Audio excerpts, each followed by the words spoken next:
Boa noite, igreja. Boa noite, irmãos. Que a graça e a paz de nosso Senhor Jesus Cristo esteja com todos. Amém? Nós estamos considerando o texto de Colossenses, capítulo 1, de 15 a 20, sobre a supremacia de Cristo. Nós vimos que Jesus Cristo ele é o Rei do Universo. E eu quero continuar considerando com os irmãos esse texto.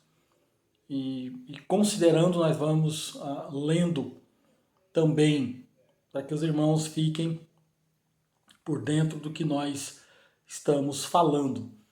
Nós vimos que Jesus, como Rei do Universo, ele é a preeminência de toda a criação. Quando a palavra de Deus diz no verso 15, o primogênito de toda a criação, ele não está falando aqui do tempo de nascimento, mas falando sim da importância de Jesus. Falando a ideia aqui é uma ideia de prioridade, uma ideia de supremacia, de preeminência. Essa é a ideia citada aqui. Nós vimos isso também quando nós olhamos para os judeus, para a história, né? Nós contemplamos, por exemplo, Esaú e Jacó, essa aí é a mesma ideia lá. Também os filhos de José, né? Efraim e Manassés, também essa mesma ideia. E nós passamos então a ver que Paulo ele tem em mente aqui a importância de Jesus na criação. Ele é o Senhor do universo. Começamos então a nossa segunda observação dentro do texto, que Jesus é o Criador do universo. Né? No verso 16 ele diz, pois nele foram criadas todas as coisas, no céu e na terra. E consideramos então que ele é o Criador, né, do universo. Em Gênesis 1 diz que no princípio Deus criou os céus e a terra. João 1,3 diz que todas as coisas foram feitas por intermédio dele, sem ele nada do que existe teria sido feito. Tudo que há no mundo material, espiritual, foram criados por ele. Ele é o Criador do universo. Criados nele, por ele e para ele. Quando a palavra de Deus diz, né? Pois nele foram criadas todas as coisas nos céus e na terra, visíveis e as invisíveis, seja tronos, soberanias, poderes ou autoridades. Todas as coisas foram criadas por ele e para ele. Primeiramente, ele diz que foram criadas nele. Isso quer dizer, todas as coisas saem dele. A origem de todas as coisas sai dele. Isso é uma questão não de ciência, mas de religião, né? Ele é a esfera dentro da qual tudo ocorreu. Ele fala aqui no texto, nos céus e na terra, e coisas também visíveis e invisíveis. Então, isso foi criado nele, e quando nós estudamos, né, a ciência, e isso é bom, devemos estudar a ciência, nós ficamos maravilhados de ver como as coisas são criadas e foram criadas. Quando olhamos para o corpo humano, ficamos maravilhados de ver também as funções do corpo humano, a nossa visão, né, a nossa audição, e nós então nos maravilhamos com isso porque foi Deus quem criou. Então ele fala de coisas visíveis, mas ele fala também de coisas invisíveis, né? Além de nós visualizarmos as belezas que Deus criou, nós também temos aquilo que ele criou que é invisível. Então, tronos, soberanias, poderes, autoridades, seres espirituais, todo o controle e domínio está nas mãos dele. Ele é o Senhor. Até o diabo é um diabo de Deus. Então, nós consideramos isso e quero dar continuidade com vocês. Além das coisas serem criadas nele, também foram criadas por meio dele, como diz o texto. Tudo que ele criou é perfeito. Heber Campos ele vai dizer dentro desse texto algo interessante, que ele é a sintonia fina. O que ele quer dizer com isso?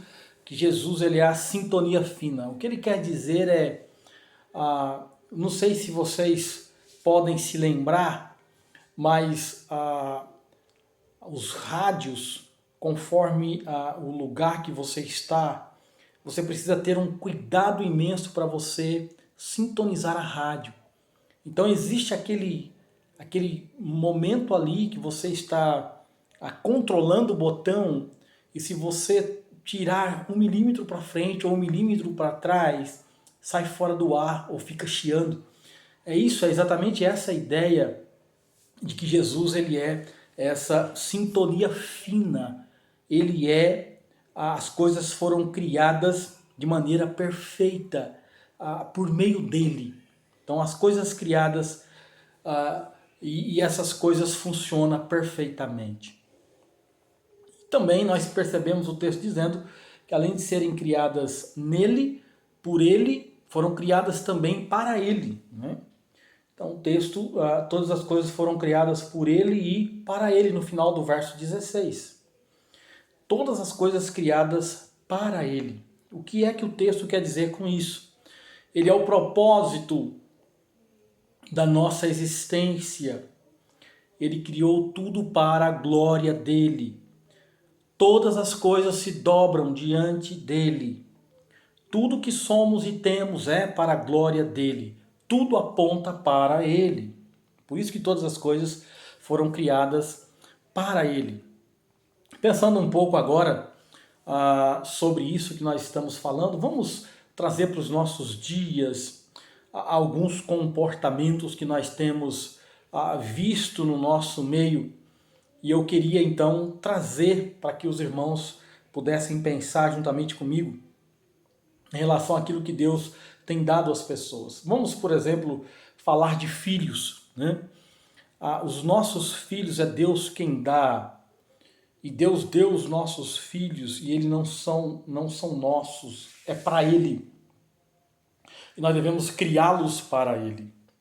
E é interessante que às vezes as pessoas querem filhos e elas têm alguma dificuldade para ter filhos, mas quando esse filho chega, eles idolatram esses filhos e as coisas ficam muito ruins. Nós podemos contemplar isso, às vezes a criança não se adapta na salinha, os pais deixam de ir à igreja porque a criança não está se dando bem naquela salinha. Isso é um problema, é uma dificuldade muito grande. A questão, o filho troca o dia pela noite, o filho que escolhe o que comer, né? E os pais têm que se virar. Os pais passam a viver em função daquele filho. Não podem sair, não podem receber visitas, porque o filho se comporta mal. Há uma educação que não é uma educação apurada como deveria. O que acontece é que a criança domina os pais. E os filhos não são criados para a glória de Deus. Os filhos criados para a glória de Deus são filhos que obedecem os pais, que amam seus pais. Porque nós temos que ter a consciência de que todas as coisas foram criadas para Ele. E com isso vem uma geração, que eu poderia dizer uma geração tola. Pessoas que querem dominar Jesus. Essa é a grande verdade. Se Ele não der o que eu quero, eu não o adoro. Se Ele não fizer do meu jeito, eu não o respeito. Por isso hoje há diversos Cristos. Tem Cristos para todos os gostos, né? E isso vem de uma geração assim, criada assim, desta maneira, nesses moldes. Hoje, pregar a Cristo é aceitável para muitas pessoas. E nós não conseguimos entender que nós somos a noiva, a igreja é a noiva de Cristo. E nós estamos sendo preparados para Ele, como uma noiva é preparada para o noivo, para a glória dEle. E se nós queremos fazer do nosso jeito, sabe o que temos que fazer? Criar o nosso próprio universo. Porque se nós criarmos o nosso próprio universo, nós podemos fazer do nosso jeito. mas enquanto estivermos vivendo no universo que pertence a Ele, que Ele fez para Ele, para a glória dEle, tem que ser do jeito dEle. Temos que ter consciência disso.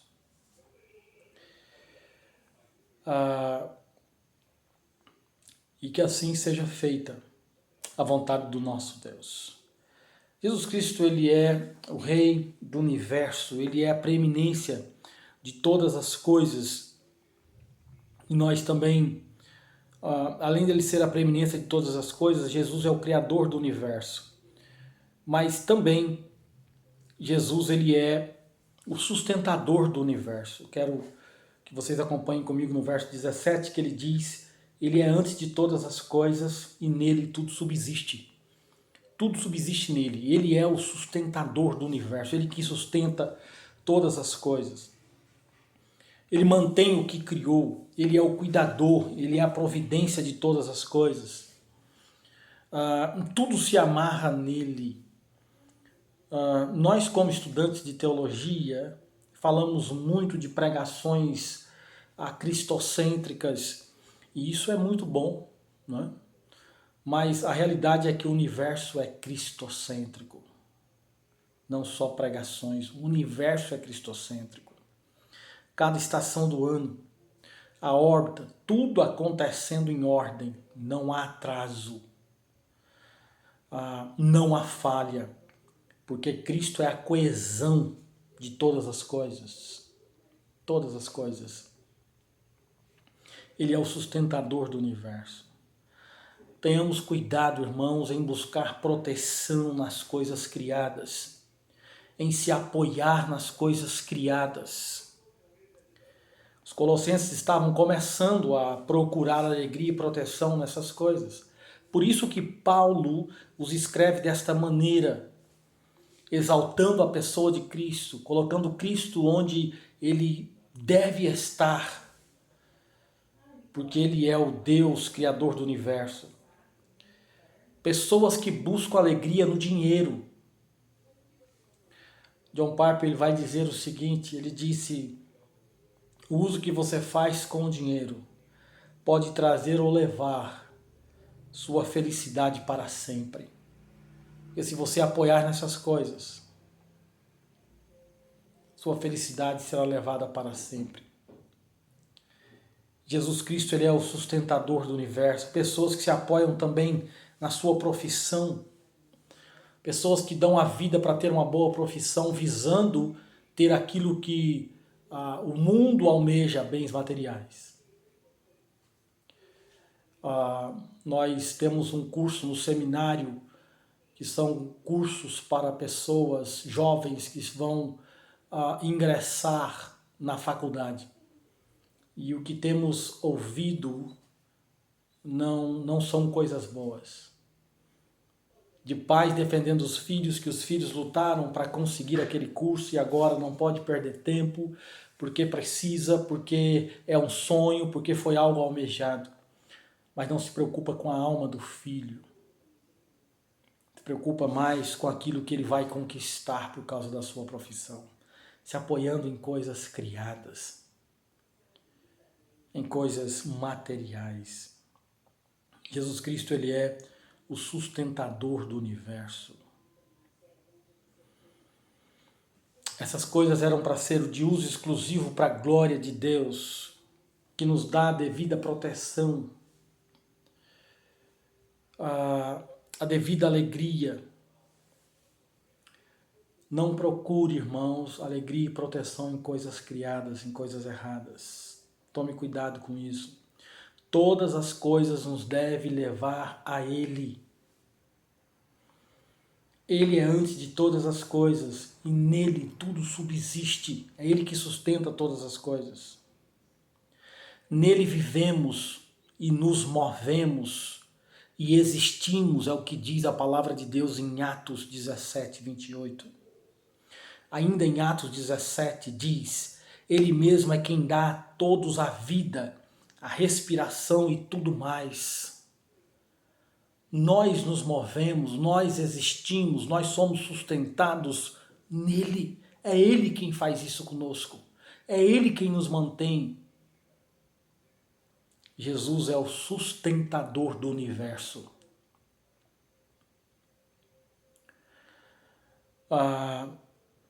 Jesus, além de ser o sustentador do universo, o rei do universo, ele é também o cabeça da igreja.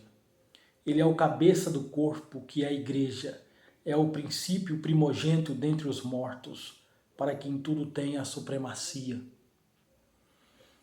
Cabeça tem a ideia de direção, de direcionamento.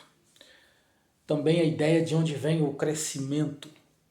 Ele é a procedência do que é novo. Ele é a fonte, ele é a origem. Jesus Cristo é o cabeça.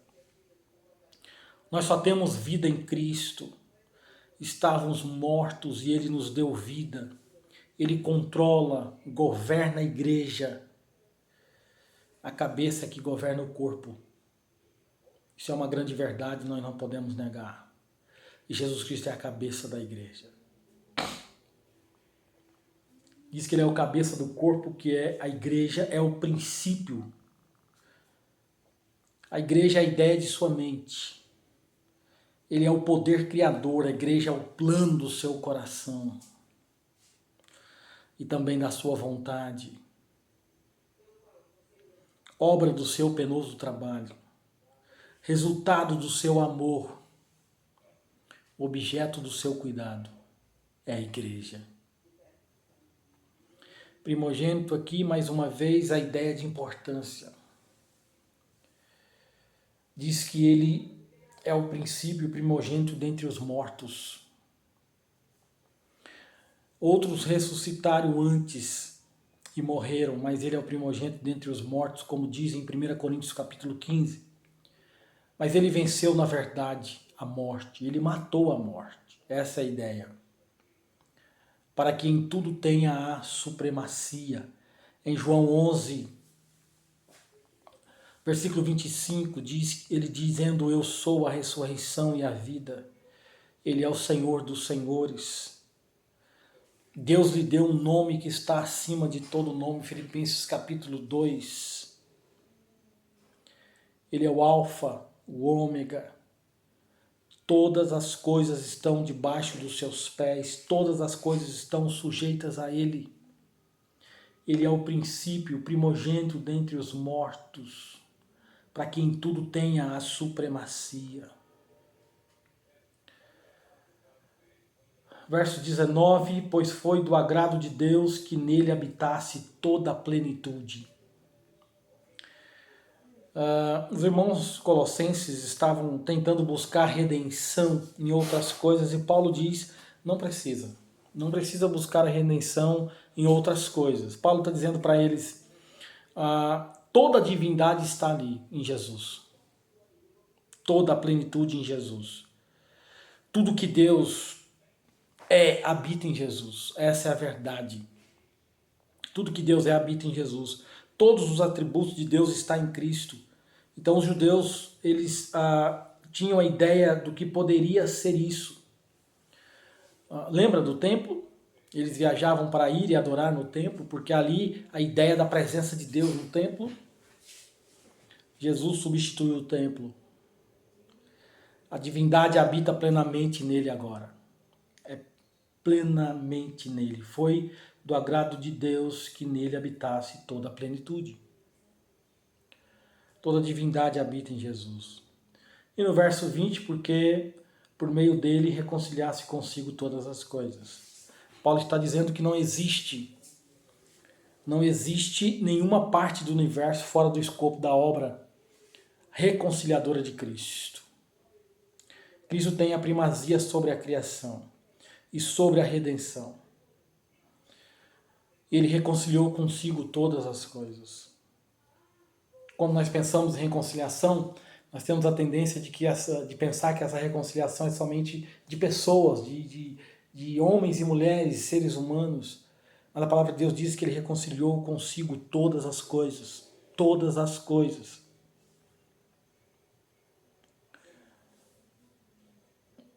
A redenção tem relevância cósmica, essa é a ideia. E quando nós olhamos para a natureza, nós podemos perceber.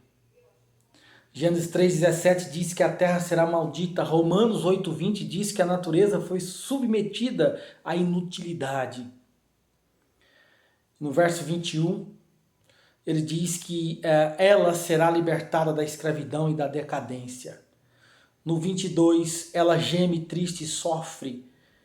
No 19 diz que ela tem esperança de ser redimida. Tudo isso em Romanos capítulo 8, verso 19 a 22.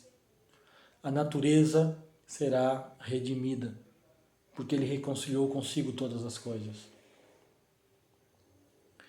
Imaginemos, irmãos, como será essa nova terra redimida. Como será? Quantos lugares já existem que nós olhamos com os nossos olhos e vimos tanta beleza, tudo muito belo. Imagine essa terra redimida, reconciliada. Nós podemos ter a certeza de que tudo que nós contemplamos de belo não vai nem se aproximar daquilo que Deus fará quando redimir toda a terra. Ele reconciliasse consigo todas as coisas, tanto as que estão na terra quanto as que estão nos céus, estabelecendo a paz pelo sangue derramado na cruz. Ele reconciliou consigo todas as coisas, estabelecendo a paz pelo sangue derramado na cruz. Irmãos, Jesus Cristo, ele é o Rei do Universo. E ele sendo o Rei do Universo, nós podemos perceber essa noite, consideramos esta noite, que ele sendo o Rei do Universo, ele é a preeminência de toda a criação. Vimos também que Jesus é o Criador do Universo e ele é o sustentador do Universo. E também consideramos que Jesus Cristo é o cabeça da igreja, Rei do Universo, preeminência, Rei do Universo, sustentador e o cabeça da igreja. Paulo escreveu esse texto para reafirmar a supremacia de Cristo, para exaltar a Cristo. Porque tudo indica que Cristo não estava no seu devido lugar entre os irmãos. E Paulo, então, ele reafirma isso. Ele enfatiza isso, a supremacia de Cristo, o Deus encarnado. Irmãos, que Deus nos abençoe e que nos faça refletir sobre a pessoa de Cristo e amá-lo e adorá-lo devidamente para a glória dele. Que Deus nos abençoe em nome de Jesus.